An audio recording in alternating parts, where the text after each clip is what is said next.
ஆலி திரைப்பட ட்ரெய்லர் மற்றும் டீசர் பாடல் இந்த காட்சிகளை கண்டுகளிக்க உதவி தந்திருக்கின்ற பத்திரிகை ஊடக கலை உலக சகோதரர்களே, சிறப்பு அழைப்பாளர்களே,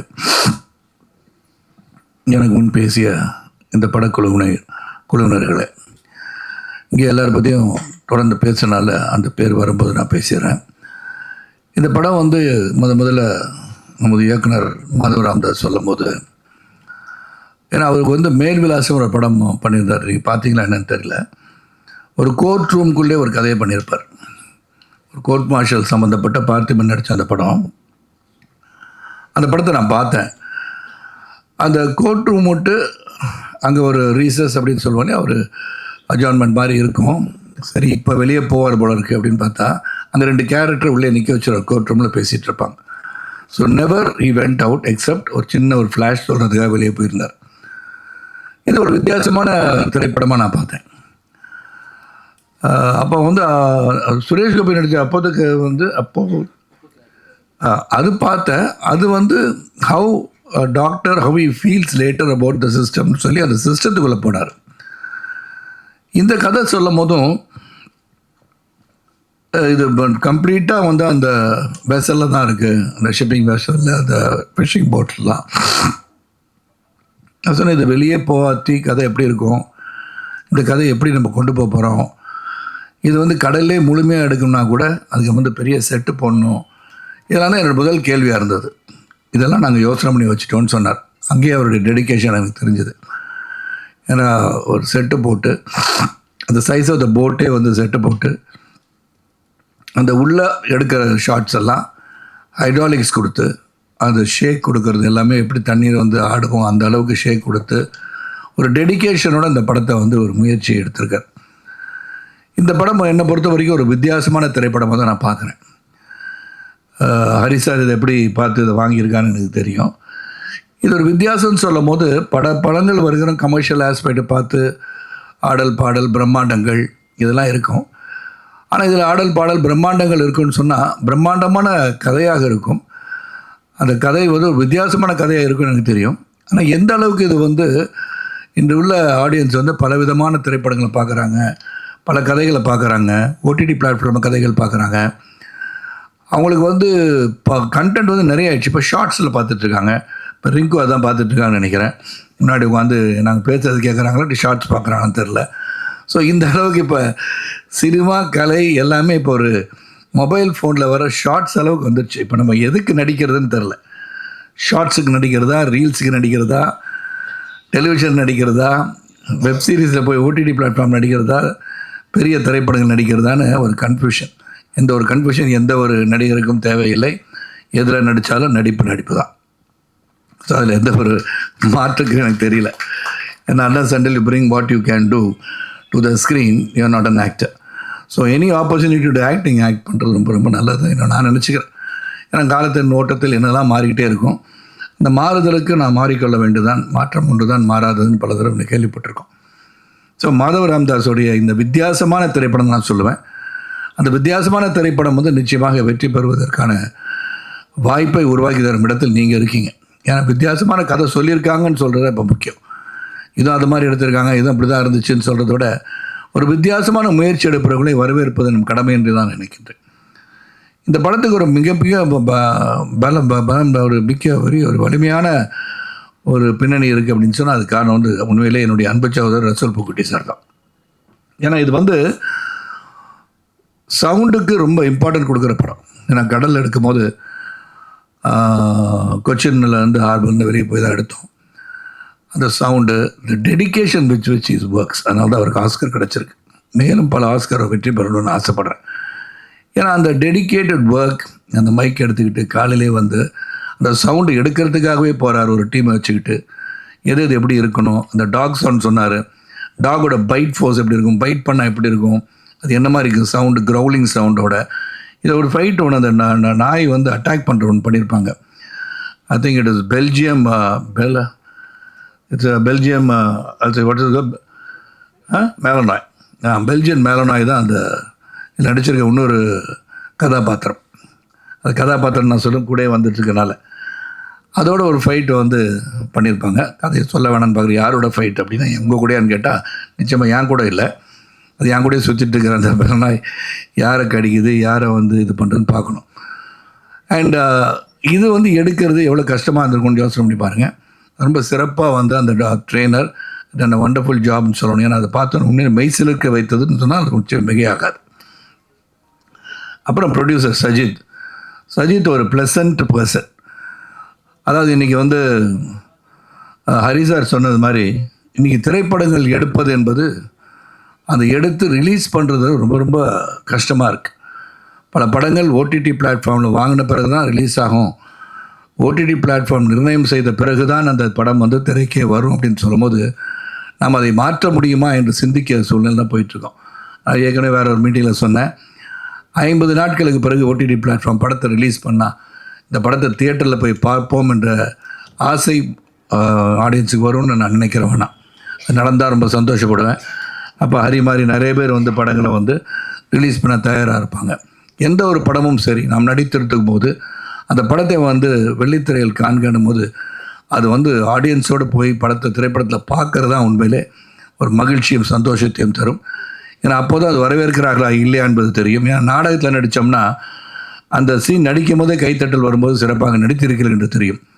ஆனால் திரைப்படங்கள் திரையரங்குகள் வந்து ரிலீஸ் ஆகும்போது தான் அங்கே வந்து ஆடியன்ஸ் எப்படி ரசிக்கிறாங்க. நீ பின்னாடி தெரியாமல் போய் உட்காந்து பார்த்தீங்கன்னா எந்த இடத்துல அவங்க வந்து சிரிக்கிறாங்க, எந்த இடத்துல சிரிக்க மாட்டேன்றாங்க. நாம் சிரித்த இடத்துல அவங்க சிரிக்க மாட்டாங்க, நம்ம சிரிப்பே வராத இடத்துல அவங்க சிரிச்சிட்டு இருப்பாங்க. So audience matter a lot. ஆனால் தியேட்டருக்கு வந்து படம் பார்க்குறது உங்களெல்லாம் நான் கேட்டுக்கிறேன். அப்புறம் இங்கே வந்து நவீன் பாடலாசிரியர், அந்த பாட்டை பார்த்துருப்பீங்க.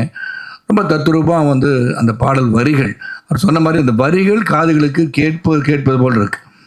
அது வந்து எல்லா sound it's not super seeding the lyrics. அதுக்கு பாராட்டுக்கள்.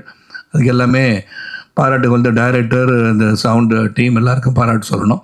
இந்த கேமராமேன் ரொம்ப பிரமாதமாக எடுத்திருக்காரு. அதுக்கப்புறம் இங்கே வந்து சிறந்த கேரக்டராக வையாபுரி அவர்கள், தாமரை அவங்க நடிச்சிருக்காங்க. தத்ரூபமாக வையாபுரி நடிச்சிருக்காரு. தாமரையும் சரி, தாமரை வந்து இங்கே சொன்னாங்க, நான் பிக் பாஸில் தான் அவங்கள பார்த்தேன், அங்கே நல்லா தான் பட நல்லா தான் பேசிகிட்டு இருந்தாங்க, இங்கே வந்து பேச தெரியலன்னு சொல்கிறாங்க. அந்த மேடையில் ஏறவங்க அப்போ தான் தெரியும், மேடையில் போய் நின்று பேசுகிறது அவ்வளோ ஈஸி கிடையாது. அதனால் அந்த மேடை பேச்சு என்பது போக போக பழக்கப்படும் போது தானாகவே வந்துவிடும். பல மேடைகளை காண இருக்கிறீங்க மட்டும் நான் உங்களை பற்றி சொல்ல முடியும். அப்புறம் கம்மிங் டு இந்திரஜித் வந்து ஒரு சிறந்த கலைஞனாக வருவதில் எந்த ஒரு மாற்று கருத்தும் யாருக்கும் இருக்க முடியாது. Dedicated youngster who's got passion to act அப்படின்னு சொல்லலாம். அவரை பற்றி சொல்லணும்னா, அவர் வந்து வெளிநாட்டில் படிச்சுட்ருக்காரு. படிச்சுட்டு இருக்கும்போது லீவில் வந்து இந்த படத்தில் நடிக்கிறாரு. அதுக்கப்புறம் டைரக்டர்கிட்ட வந்து பழகி டைரக்டரோட படத்தில் நடிச்சிருக்காரு. இந்த படத்தில் வந்து நான் வந்து ஃபஸ்ட்டு அந்த ரஷ்ஷஸ் வந்து டைரக்டர் மாதவ் சார் காட்டும்போது there is some glint that அது வந்து அந்த படத்தில் அந்த கேரக்டராகவே மாறி இருக்கிறார் என்று தான் சொல்லணும். How you should do this character, எவ்வளோ பேஷனாக இந்த கதை பண்ணால் சிறப்பாக இருக்கும்னு நினச்சி I think Indrajith is work. And தேவிகாவுக்கு வந்து என்ன ப்ளஸ், தேவிக்கு ப்ளஸ் என்னென்னா, Devika already she is a beautiful girl. ஏன்னா அவங்க ஃபேமிலியில் சிலரும் வந்து முன்னணி கதாநாயகிகளாக இருப்பதை அவர் சொல்ல விரும்பவில்லைன்னு நினைக்கிறேன். ஏன்னா அவங்களுக்கு சொல்லணும்னு அவசியம் வராது. காரணம் இவங்களே ஒரு சிறந்த நடிகையாக வருகிற வாய்ப்பை பெற்றிருப்பவர். அண்ட் ஒரு அக்ரபேட்டிக் அதை பற்றி தெரில. அவங்க வந்து ஒரு இங்கே வந்து பத்திரிகை சகோதரர்களும் ஊடகங்களும் இங்கே வந்து சிறப்பறைப்பாளர்களும் நீங்கள் வந்து தேவிகாவை வச்சு ஒரு சிறந்த ஒரு ஸ்டண்ட் படத்தை எடுக்கலாம். நீங்கள் அந்த பாடல் காட்சியில் பார்த்தீங்கன்னா தெரியல, பின்னாடி சோஃபாலேருந்து பல்ட்டி அடித்து என் பக்கத்தில் வந்து உட்காந்துருப்பாங்க. நான் வந்து ஒரு தடவை 2 தடவைக்கு மேலே பண்ணாதீங்க, கழுத்து உடைய போகுதுன்னு. இல்லை நான் பண்ணிடுறது 10 தடவை பண்ணாலும் 10 தடவை பண்ணுறாங்க. அண்ட் பைக்கு ஃபோட்டோகிராஃபியில் ஆசை. ஸோ இந்த கலை உலகத்தை ரசிப்பவர் Devika. So she's got a very bright future as ரசப்புகட்டி புட். அது மாதிரி ஹரிசாருக்கு நன்றி. அப்புறம் கேரளா டிஸ்ட்ரிபியூட்டருக்கு நன்றி. வையாபுரி கூலிங் கிளாஸ் மாட்டார், எதுக்குன்னு தெரியல திடீர்னு இந்த மாட்டுக்கு. அதான் இப்போ தான் ஸ்டைல், அதுதான் ஸ்டைல். இப்போது நம்ம கண் மற்றவங்க தெரிஞ்சிடக்கூடாது. நம் கண்கள் பேசுவது என்ற காரணத்தினால், கண்கள் என்ன பேசுகிறது தெரியாத காரணத்தினால் நான் ஒரு கண்ணாடி அறிந்து கொள்கிறார் என்று நான் நினைக்கின்றேன். இருங்க சார், கடைசியாக தான் சொல்ல முடியும் சார். அவர் தான் அந்த படத்தோட கதாநாயகனே. எல்லோரும் சொல்கிற மாதவ, ரஜித் சொல்கிற, சங்கர் சார் அவங்க நண்பர் சொல்லிட்டேன். இந்த படத்தில் முக்கியமாக நீங்களா சந்தோஷப்படுவீங்க. ஏன்னா இந்த காட்சியில் அந்த நிக்கில் முருகன் என்ற அன்பு சகோதரர் அவர் வந்து இந்த படத்தில் ஒரு முக்கிய பாத்திரம் வந்து குரல்கள் வந்து வெளியே தான் கேட்டுட்ருக்குன்னு அந்த படத்தில் முதல்ல அவர் குரல் கேட்க வேண்டிய ஒரு சூழல் உருவாயிடுச்சு.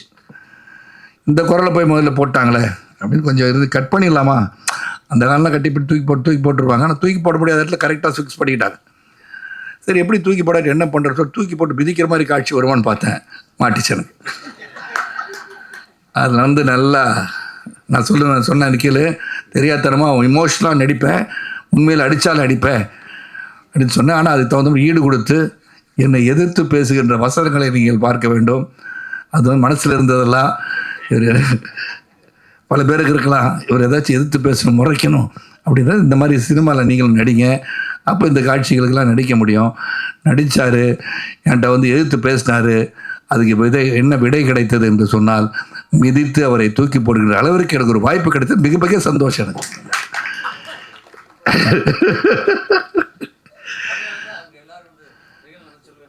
நின்றுங்க, உட்காருங்க, இங்கே பாருங்கள், லெஃப்டில் பாருங்கள், ரைட்டில் பாருங்கன்னு வர நீ எங்கேயும் பார்க்காதுன்னு ஒரே மீதி ரொம்ப சந்தோஷம். ஸோ நிக்கில் வந்து ஒரு பெரிய சப்போர்ட். ஏன்னா கலை உலகத்தில் வந்து பார்த்தீங்கன்னா ட்ரெஸ்ஸை மாற்றிக்கிட்டு இருக்க ஒரே ஒரு ஆள் அவள் தான். ஒரு நாளைக்கு 10 ட்ரெஸ்ஸு மாற்றுவார். ட்ரெஸ்ஸை மட்டும் மாற்றினா பரவாயில்ல, இல்லை வந்து இதயத்தை மாற்றிடாதீங்கன்னு சொல்ல வந்தேன் நான். நல்ல மனிதன் என்பதை மாற்றி விடாதீர்கள். இந்த வருகை தந்திருக்கும் அனைவருக்கும் ரொம்ப நன்றி. அந்த படம் மியூசிக் ஜஸ்ட் கிஃப்டாக இருக்கணும், சரி, சவுண்டு வந்து பெரிய முக்கியமான பங்கு. எனக்கு கொடுக்கப்பட்ட கதாபாத்திரம் நீங்கள் பார்த்துருப்பீங்க, கிளிம்ஸஸில் பார்த்துருப்பீங்க. ஒரு நெகட்டிவ் ஷேட் இருக்கிற படம் அப்படின்னு சொல்லும் போது ஐ டெலிகேட், நான் கேள்விகள் கேட்க தான் செய்வேன். ஆனால் இன்றைக்கி வந்து நெகட்டிவாக இருக்கிறவங்க தான் வெற்றி பெறுறாங்க. ஆனால் இன்றைக்கி வந்து நீங்கள் வந்து கதாநாயகன் என்று சொன்னால் நல்லவனாக இருந்தால் மட்டும் கதாநாயகன் இருக்க முடியாது. அவன் என்னென்ன தப்பு பண்ணுறானோ அவன் தான் கதாநாயகன். வில்லன் பிகம்ஸ் அ ஹீரோ, இந்த hero becomes a villain these days. நான் கலை உலகத்தை பற்றி பேசுகிறேன், நீ வேற எதையும் எடுத்துக்கூடாது. ஏன்னா அப்படி தான் இருந்துச்சு. ஏன்னா புஷ்பா 2ல் வந்து பாவம் அதில் வந்து அவர் வந்து செம்மரம் கடத்திட்டுருக்காரு, அவர் தானே ஹீரோ. ஏன்னா அந்த பாவம் ஃபாத் ஃபாசில் வந்து gets beaten till the end is not able to கேட்ச்ங்கிற மாதிரி இருக்குது. அந்த மாதிரி இன்றைக்கி வந்து காலங்கள் மாறிவிட்டன. ஆனால் எதை நோக்கி போது ஒரு கதை வித்தியாசத்தை தேவைப்படுகிறது. அந்த வித்தியாசத்துக்கு பயன்படுத்துறது தவறு என்பதை உணர்த்துகின்ற காட்சிகளும் வந்து விடுகிறது. அதனால் அது ஒரு டிஸ்க்ளைமர் மாதிரி போட்டுடுறோம். ஆனால் இந்த படம் வந்து என்னை பொறுத்த வரைக்கும் இது வந்து மிகப்பெரிய கலெக்ஷன், 1000 கோடி கலெக்ட் பண்ணோம், 3வது நாளே வெற்றி விழா கொண்டாடுவோம் அப்படின்னு நான் சொல்ல மாட்டேன். எங்களை பொறுத்த வரைக்கும் ஒரு நல்ல கதை, ஒரு சிறந்த இயக்குனர், வித்தியாசமாக சிந்திக்கின்ற ஒரு இயக்குனர் எப்படி மேல் விலாசம் 37 எல்லாம் பண்ணாரோ அதே மாதிரி இந்த படத்தையும் நான் இதுக்குள்ளே தான் சார் பண்ணணும் அப்படின்னு ஃபீல் பண்ணியிருக்கார். கதை வெளியே போயிட்டு வந்தாலும் இதுக்குள்ளே நடக்கிற இந்த சம்பவம் அண்ட் அதில் நடக்கிற emotions between me and Indrajith and performance orient film, இதில் வந்து கடுமையாக பேசுவதும் சரி, கடுமையாக நடந்து கொள்வதும் சரி, அந்த போட்டில் எடுக்கிறதுக்கு நாங்கள் பட்ட கஷ்டங்கள், அதுக்கப்புறம் அந்த இறுதியில் என்ன நடந்ததுன்றது வெரி இமோஷ்னலாக வந்து அந்த கதையை வந்து ராம்தாஸ் சார் சொல்லியிருக்காங்க. Thank you for giving me this opportunity director sir. நீங்கள் வித்தியாசமான படங்களை எடுங்க, to not deviate from what thoughts you have. ஏன்னா அதை டீவியேட் பண்ணாமல் நான் இந்த மாதிரி எடுக்கலாமா, இப்படி வேறு வித்தியாசமாக படம் பண்ணலாமா அப்படின்னு நினைக்கணும்னு அவசியமே கிடையாது. Keep your genre and make it more interesting and commercial. ஏன்னா கமர்ஷியலாக இருந்தால் தான் you will be look back and people will start looking at you. Because producer அவர் பணம் சம்பாதிக்கணும், டிஸ்ட்ரிபியூட்டர் பணம் சம்பாதிக்கணும். ஸோ இந்த படத்துக்கு வந்து நீங்கள்லாம் வந்து உங்கள் ரிவ்யூஸ், நீங்கள் படம் பாருங்கள். ஒரு வித்தியாசமான முயற்சி, நாங்கள் இதை எதிர்பார்த்து வந்தோம், அதெல்லாம் இல்லையே அப்படி நீங்கள் ஈஸியாக சொல்லிட்டு போயிடலாம். எடுத்த முயற்சிக்கு நீங்கள் உறுதுணையாக இருந்தீர்கள் என்று சொன்னால் இது போன்ற படங்கள் வெற்றி பெறும் என்ற நம்பிக்கை எனக்கு இருக்குது. மீண்டும் உங்கள் அனைவருக்கும், கலை உலக சகோதரர்களுக்கும், வருகிற சிறப்பு அழைப்பாளருக்கும், ஊடக நண்பர்களுக்கும், பத்திரிகை சகோதரர்களுக்கும், செல்போன் பிரியர்களுக்கும், தொலைக்காட்சி நண்பர்களுக்கும், என்னுடன் வருகை தந்திருக்க தேரோட்டிகளுக்கும், என் சகோதரர்களுக்கும், மேடையில் இருப்பவர்களுக்கும், இங்கே நல்லா கம்பேர் பண்ணிகிட்டு இருக்க அன்பு சகோதரி அவர்களுக்கும் என் நன்றிகளை சொல்லி விடைபெறுகின்றேன். நன்றி, வணக்கம்.